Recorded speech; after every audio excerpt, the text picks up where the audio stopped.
TV Câmara, a voz do Poder Legislativo de Lages, mais perto de você. Boa tarde, voltamos diretamente aqui do Centro Serra, onde está acontecendo o podcast Legislativo Lagiano, diretamente do 4º Seminário Regional sobre Autismo da Serra Catarinense. E no decorrer da tarde teremos diversos entrevistados, convidados que participarão aqui com a gente. Aqui conosco já está o Guilherme Medina, que será palestrante desta tarde, e também a Vitória, estudante de jornalismo da 7ª fase da Uniplac, que estará conosco no decorrer dessa tarde também para contribuir aqui conosco nesse podcast. E lembrar você que é mais uma ação da Câmara de Vereadores, contribuindo com a nossa comunidade em parceria com a Uniplac. E a Vitória, então, agora fará a apresentação do Guilherme Medina, que é o primeiro entrevistado dessa tarde. Boa tarde. Então, o Guilherme é mestre em Educação e Ensino pelo Programa de Pós-Graduação em Formação Científica, Educacional e Tecnológica da UTF-PR, graduado em Geografia pela Universidade Federal do Paraná e em Pedagogia pelo Centro Universitário Internacional, com especialização em Educação Infantil e Educação Especial. Atua como professor na Rede Pública de Curitiba desde 2012, com experiência como pedagogo e diretor de centros municipais de educação infantil. Ele foi gerente também de gestão no Departamento de Educação Infantil na Secretaria Municipal da Educação, com atuação em processos de gestão educacional. Foi coordenador de inclusão e atendimento educacional especializado na SME de Curitiba, responsável pela política de educação especial no município e é membro do Fórum Municipal de Educação. Com outras atuações, tem um currículo extenso nessa questão de educação, Guilherme? E vai estar complementando aqui os nossos conhecimentos, trazendo a palestra na tarde de hoje. Seja bem-vindo.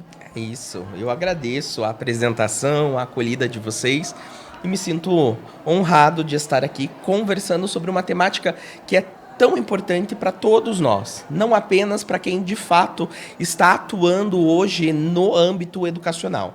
Mas falar de educação especial, falar de inclusão é uma temática social e que todos nós precisamos, sim, nos debruçarmos a essa temática. Portanto, estar aqui é, sim, uma grande alegria para mim. Muito obrigado, então, a Vitória, a André, pela oportunidade de estar aqui com vocês nessa tarde.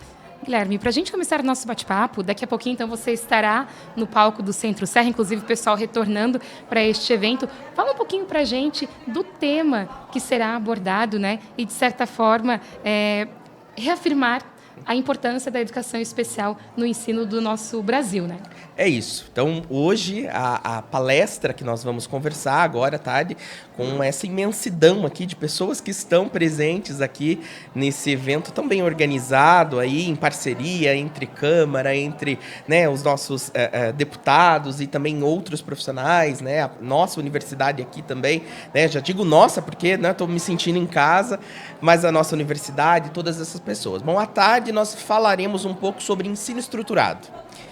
E aí eu gosto sempre de começar a falar de ensino estruturado, fazendo uma provocação, que é você pensar naquele dia que você acorda, e que você fica pensando, que roupa eu vou usar hoje?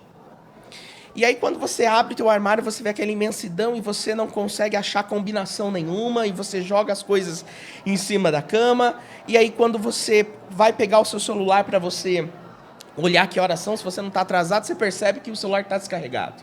E aí você corre atrás de um carregador e daqui a pouco você percebe também que a chave do carro você não sabe onde está. Ao invés de estar pendurada ali onde você sempre deixa, não está, alguém tirou do lugar. Por que eu gosto sempre de fazer essa analogia? Porque o ensino estruturado é você dar estrutura e antecipação para esse estudante, sobretudo para o estudante neurodivergente ou estudante com TEA, para que ele se sinta bem, para que a rotina, para que o cotidiano dele esteja de fato tão organizado e que as coisas não fujam tanto do controle. É claro que todos nós precisamos lidar com algo que é da vida humana, que são aquilo que acontece de forma extraordinária, aquilo que não é planejado. Mas para a criança, para o adolescente com transtorno de espectro autista, quando você estrutura esse cotidiano, quando você estrutura esse dia a dia, as ações diárias dele, mas também, né, aí que entra o ensino estruturado, quando você estrutura também o processo de aprendizado desse estudante, dando a ele antecipação, dando a ele autonomia, mas mostrando com clareza como vai acontecer o processo de aprendizagem, a gente tem mais sucesso e a gente evita, assim, crises de desregulação, a gente evita situações e intercorrências que podem acontecer. Então, quando eu volto nesse exemplo, e quando eu digo assim, pense nesse cenário, como você se portaria naquele dia, quando você acordou, se já acordou atrasado, não achou roupa, não encontrou a chave, o celular está descarregado, como você entra dentro do teu carro, como que você vai trabalhar, sendo que essa estrutura, essa rotina, ela foi quebrada? Agora pensa o estudante com TEA, quando ele chega na sala e ele não foi antecipado a ele o que faríamos. Não foi antecipado para ele, não foi conversado, não foi mostrado de uma forma visual o que seria esse dia a dia da escola. Ele chega sem norte, ele não sabe onde estão as coisas, ele não conhece, ele precisa que alguém anuncie, antecipe. Então o ensino estruturado ele é um modelo, né, que a gente chama, ele é oriundo do modelo TEACH, né, ensino, e ele vem lá da Carolina do Norte para mostrar que essa abordagem, essa metodologia faz com que o professor antecipe as coisas, circunscreva o espaço, ou seja, organize o espaço, a fim de que o espaço conte, né? A pedagogia italiana traz um referencial e uma analogia muito bonita que é assim, o espaço, ela se refere à educação infantil, mas acho que a gente pode usar em todo o processo educacional, o espaço ele pode ser o segundo, o terceiro, o quarto professor, quando ele é bem organizado. O que isso significa, Guilherme? Significa que quando você tem um espaço preparado, ele é tão organizado e tão preparado que quando esse estudante, seja ele com autismo ou não, ele percebe para que aquele espaço serve. Qual que é a utilização dele? Ele comunica. O espaço ele nunca vai ser neutro. O espaço comunica uma intencionalidade pedagógica, ele comunica, inclusive, uma posição do que é educação para aquele profissional. Ou seja, quando esse professor que tem, né, o ensino estruturado, enraizado na sua concepção, ele olha o espaço e ele percebe, bom, esse estudante precisa olhar para esse lugar e ele precisa identificar o que se faz aqui. Isso tem que ser muito claro para ele. Ao mesmo tempo, ele precisa saber onde que uma atividade começa e onde uma termina. É por isso que a gente trabalha, né, sempre no ensino estruturado, né, essas questões sequenciais. Então, eu coloco lá uma caixinha, né, para o estudante ali, ou uma pilha, que eu tenho que fazer, o que eu estou fazendo e o que já acabou. O que para nós é muito tranquilo e não exige tal segmentação, para a criança, para o adolescente em processo de aprendizagem, com TEA, é fundamental e é muito eficaz que tenhamos esse ensino organizado e estruturado. Então é sobre isso que a gente vai conversar, iniciar essa conversa, né? Iniciar a conversa sobre ensino estruturado e que aí várias partes, né, do país já vem trazendo essa metodologia. Temos grandes defensores que mostram que o ensino estruturado garante autonomia, mas também garante com que esse professor, né, se antecipe e evite crises, desregulação e evite intercorrências. Basicamente é isso. Guilherme, e dentro de toda essa questão do ensino estruturado, como você vê hoje a importância de os profissionais se adaptarem na forma de aprendizagem desses alunos, né? Porque todos têm uma forma de aprender, né? A importância de que os profissionais se qualifiquem, procurem estudar, né? Procurem estar, de fato, conectado com esse método de aprendizagem tão importante que são para essas crianças. Eu gosto de dizer sempre que quando a gente vai para a história da docência no país, no Brasil, a gente vê que a docência, o magistério, ele vem sendo construído numa perspectiva muito vocacional. Ou seja, né, quem é mais né, mais antigo, mais vintage, né, ali de outras décadas do século passado, né, os meus colegas que têm aí uma certa experiência na carreira docente, lembra de que para ser professor bastava ter vocação. Ou seja, a família dizia assim, olha, essa menina, porque sobretudo 98% são mulheres, olha, essa menina, ela tem vocação para o ensino, ela tem vocação para ser professora, né? Ela é ali quieta, ela é uma boa moça, ela tem essa postura, puxa, ela pode ser professora. Então, bastava apenas ter vocação, bastava apenas gostar de criança. É por isso que quando a gente pergunta assim para uma professora, por que você é professora? A simples resposta, que é importante, mas não é a única, a simples resposta de dizer assim, porque eu gosto de criança, hoje já não dá mais conta. Gostar apenas de criança não dá mais conta de ser professor no século que nós estamos, na sociedade que nós estamos. Então, quando você me pergunta por quê, qual é a importância desse professor, eu diria, esse professor agora, além dele ter essa vocação, que é importante, ele está buscando o que, né, grandes autores discutem, que é a perspectiva técnica ou a profissionalização de fato docente.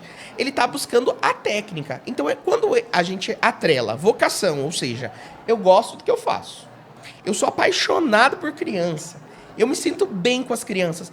Quando a gente associa esta vocação ao lado da técnica, do tipo, né, eu fui atrás de uma pós-graduação, eu fui no 4º Seminário Regional sobre Autismo, eu participei, eu fui atrás de formação continuada, eu assisti uma live, enfim, inúmeras possibilidades. Quando ele associa a vocação à técnica, a gente diz que a gente tem um profissional disponível e que está em processo de constituição.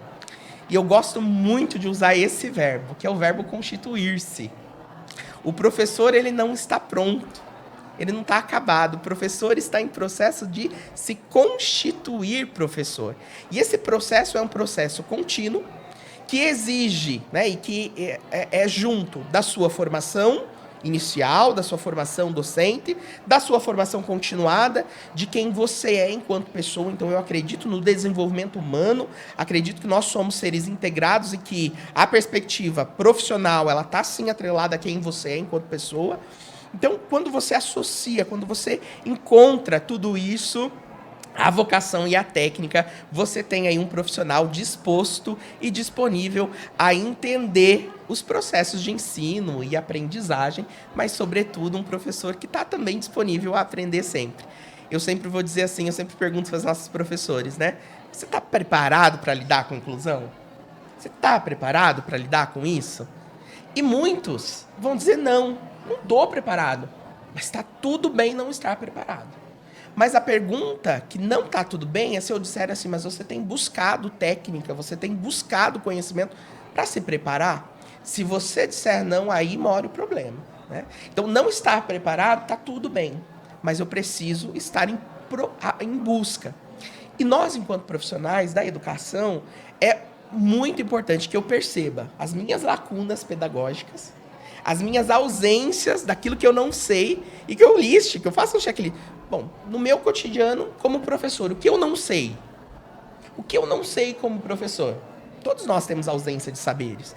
Eu não sei lidar com a criança com deficiência intelectual, eu não sei lidar com a criança com TEA não verbal, eu não sei.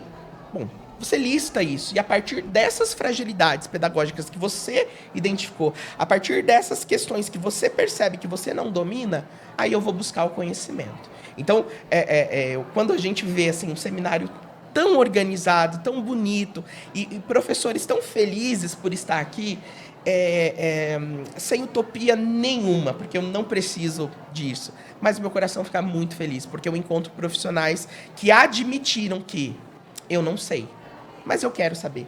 A pior coisa, né? A pior coisa é quando você encontra uma pessoa que diz assim, isso eu já sabia. Aquele que já sabe tudo, aí tem um grande problema. Então, a gente precisa listar as nossas fragilidades e buscar aí a formação continuada e buscar outros profissionais que possam nos ajudar nessa caminhada que é se constituir professor. Certo. E Guilherme, puxando nesse gancho dos profissionais que estão disponíveis, dispostos a buscar conhecimento, e para todos aqueles mais de 3.000 que estão aqui hoje no seminário, o que você adiantaria de desafios que eles podem encontrar na adaptação desse ensino estruturado, desses desafios que ele possa enfrentar mesmo buscando conhecimento e mesmo procurando ali se desenvolver nessa área para que ele não desista e continue, né, nesse aperfeiçoamento? São alguns os desafios, mas de fato são os desafios que nos movem. Se não houvessem os desafios, seria monótono a nossa existência, mas também seria monótono a nossa profissão, seria monótono. É um grande desafio hoje ser professor. É um grande desafio lidar com as inúmeras famílias que nós temos dentro de uma sala com 25 estudantes. É um grande desafio você lidar com diferentes abordagens e diferentes famílias que estão ali sendo representadas nesse estudante. É um grande desafio você ter culturas diferentes dentro de uma sala de aula. Mas não são os desafios a resposta para o meu agir e para a minha ação docente. Né? Os desafios, eles são fundamentais, eles são importantes também, porque eles me colocam em movimento, mas é sobre a minha disponibilidade, é sobre o meu querer fazer diferente que eu vou agir. Então, qual o desafio teria na abordagem do ensino estruturado, se é isso, né, que você traz aí como um questionamento? Bom, o ensino estruturado, relativamente, é um ensino muito barato sobre a perspectiva financeira mesmo. Eu não preciso de grandes, né, tecnologias, eu não preciso, né, de um arsenal de equipamentos para que eu possa colocar em prática. Exige, na verdade, algo o que a gente chama de planejamento. Isso todo professor tem que fazer. Isso a gente planeja diariamente. A roupa que a gente vai usar, né, se é roupa de calor, se é roupa de frio. Às vezes a gente erra e tá tudo bem errar. A gente passa calor, às vezes a gente passa frio, tá tudo bem errar. Mas da próxima vez, nesse replanejar, você já vai pensar diferente. Então os desafios eles servem para nos mover e para que da próxima vez você pense, puxa, vou fazer diferente. O ensino estruturado, basicamente, você precisa da disponibilidade do professor, desse processo de antecipação, da necessidade, né, dele ter um planejamento e um tempo para planejar, exige isso, da construção de rotinas visuais e da abordagem, talvez mudar a abordagem. Quando a gente fala assim, eu posso dizer para você, olha, Vitória, eu gostaria que você, né, se levantasse, desse uma volta na sua cadeira e depois você cruzasse, né, a sua perna e desamarrasse o seu sapato. Bom, quantos comandos eu te dei, né, de uma única vez? O ensino estruturado vai fazer, olha, Vitória, eu preciso que você se levante. Bom, eu estruturei. Essa primeira orientação eu já dei. Agora eu preciso que você faça isso. E para a criança neurodivergente, para a criança com TEA, essa organização e essa postura do professor enquanto profissional de fazer essa abordagem, de entender que eu preciso fragmentar ali as ordens, faz toda a diferença. Então, talvez, né, um grande desafio hoje é você querer fazer diferente, né? Acho que as pedagogias tradicionais, as pedagogias mecanizadas, essas pedagogias já não cabem mais, nem para criança com TEA e nem para criança típica, né? Esse professor precisa se lançar. E o que é ensinar 25 crianças? O que é ter planejamento para 25 crianças? É você lançar, né, se lançar no desafio do que a gente chama de adequação pedagógica ou de adaptação. Então, esse estudante, como ele aprende? Ele aprende dessa forma. Como que eu trabalho meu planejamento com ele? Como que ele aprende? Puxa, ele aprende de uma outra forma. Então, o mesmo planejamento, eu vou precisar passar por um processo de reestruturação, de adequação pedagógica, de adaptação, para que esse mesmo planejamento contemple as diferentes formas de aprender que estão presentes na minha sala de aula. Então, esse é um grande desafio, né? O professor ensinar 25 que aprendem de forma diferente, que têm os seus, né, suas culturas, seus jeitos, suas preferências, sem deixar com que a qualidade, né, da educação caia. Porque a legislação, a Lei Brasileira de Inclusão vai falar de acesso, ou seja, as crianças precisam estar na escola. Mas ela fala também, não é só estar, né? Ela fala de permanência. Então não é só estar, ela precisa permanecer. Na sequência, né, ela vai falar que ela precisa participar. Então ela fala de acesso, permanência e participação. Bom, acesso a gente tem lei que fala assim, olha, vaga compulsória, tem que estar. Opa, o acesso está garantido. Agora, a permanência desse estudante, a participação e a última que a lei complementa, que é a aprendizagem, aí depende dos atores que constituem essa escola. E os atores que constituem uma escola, um ambiente educacional, não é apenas o professor. É o inspetor escolar, é a moça que, né, da cozinha, da limpeza, é o meu coordenador pedagógico, é a equipe diretiva. Todos eles compõem, né, essa comunidade escolar. E todos são responsáveis e corresponsáveis pelos 4 eixos. Eu gosto de frisar. Que são acesso, permanência, participação e aprendizado. Guilherme, dentro deste contexto que tu trouxe, dos 4 eixos, como você vê também o trabalho da família junto com a escola, nessa perspectiva dessa educação estruturada para que ela de fato aconteça? O tempo de permanência, né, desse estudante, dessa criança, seja ele no ensino regular ou no atendimento educacional especializado, ele é pequeno se comparado ao tempo que ele permanece em casa.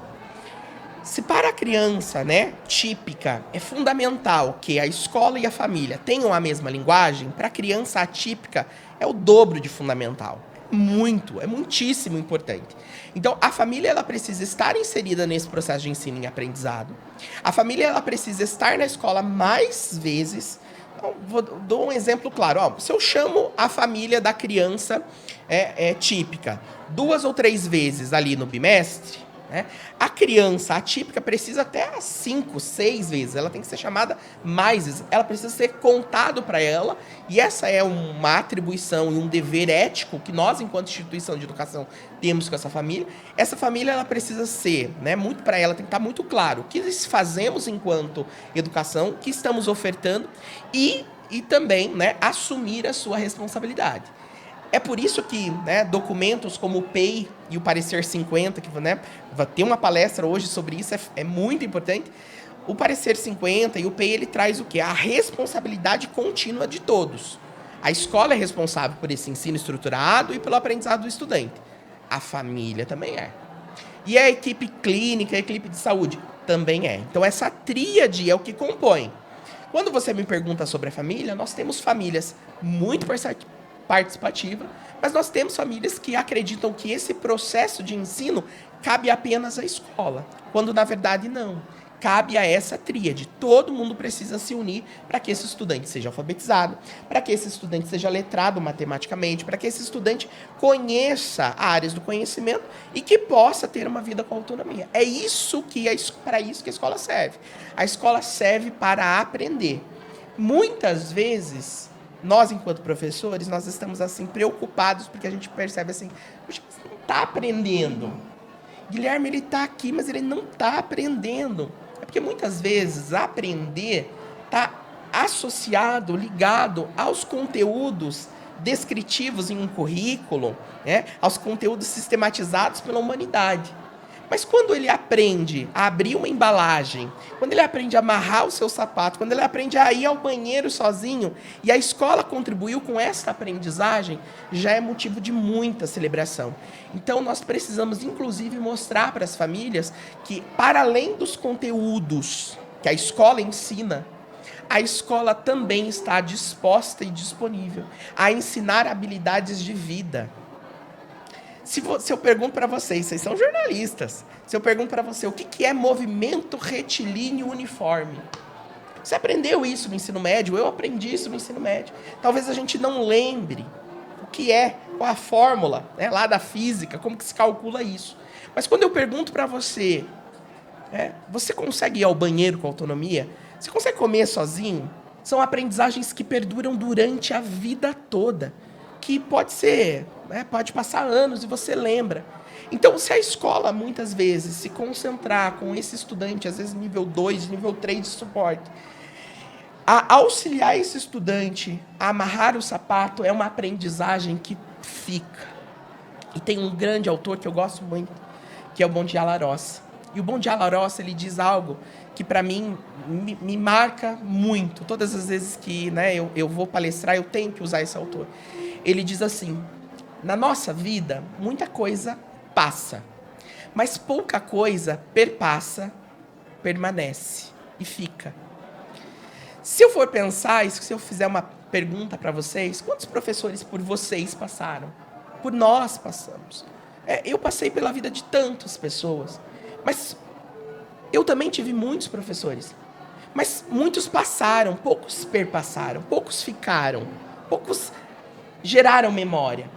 Por que a gente não consegue lembrar do nome de todos os professores? Mas eu consigo lembrar de uma professora que foi minha, né? Na minha segunda série, isso lá em 1997, 96. Por que eu lembro dela e eu não consigo lembrar da professora de 2005? Porque ela só passou. E a professora do segundo ano, lá, ela perpassou, ela deixou marca e deixou memória. Então, para essas famílias, é preciso mostrar uma escola e ter profissionais nessa escola que não passem, mas que perpassem, que gerem memória. É isso que é a experiência, né? É isso que é a experiência de estar numa escola. Bacana. Isso gera experiência tanto para os profissionais, né? E eu queria perguntar para você, Guilherme, você que está há tanto tempo envolvido com essa causa, que história mais te marcou desse impacto que você pode gerar na vida de alguém, numa família, numa pessoa atípica? Como eu disse, as experiências elas marcam de forma positiva, mas marcam de forma negativa também. E eu acho que uma grande marca que eu tenho, e até curiosa a tua pergunta, que me faz lembrar agora, é uma marca que não foi positiva, mas que me desperta algo que é de fazer diferente. Foi quando uma mãe disse para mim uma frase que me chocou e que para muitos chocaria, quando ela disse assim: eu espero que eu morra depois do meu filho, eu espero que ele morra antes. E quando ela me disse isso, ao primeiro momento parece assim, a mãe desejar a morte de uma criança. O que é a mãe desejar a morte de uma criança? Mas ao mesmo tempo, essa frase, essa expressão, ela vem carregada de um sentimento de cuidado ao extremo. Ela sabe que essa criança é tão dependente que se ela não estiver ali, talvez essa criança não encontre uma pessoa tão disponível a doar sua própria vida para que ela sobreviva. Então, o desejo da morte do filho foi uma experiência que me marcou como profissional, como pai de família, como ser humano, quando eu vi uma mãe. Que mundo é esse que a mãe... E tantas pessoas poderiam julgar essa mãe. Como assim? É isso que você deseja para o teu filho? E ela fala assim, mas é isso, Guilherme, é isso. E talvez, nesse primeiro momento, foi algo que me marcou. Então, é uma história que eu conto e que serve de reflexão para todos nós, né?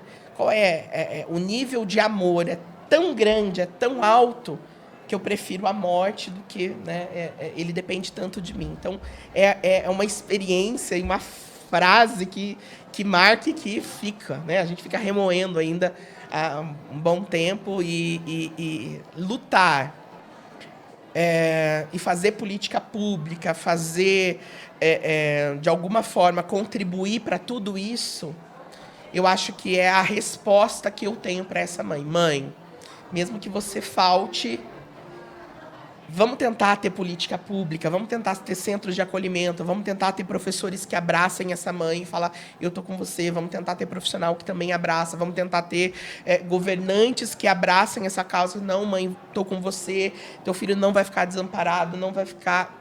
É isso que nos mobiliza. E eu espero, né, e tenho essa convicção no meu coração que isso não é utopia. Isso é uma realidade que a gente pode viver desde que nós estejamos disponíveis a isso. Guilherme, para a gente se encaminhar, né, para finalizar esse bate-papo, que alegria te receber aqui, a Câmara de Vereadores, juntamente com a Uniplac, que falas necessárias para os profissionais da educação, gestores da educação e também para as famílias que são envolvidas neste contexto. Para a gente finalizar, uma mensagem para essas famílias e para esses profissionais que diariamente enfrentam desafios, né, acerca desse tema que está sendo abordado.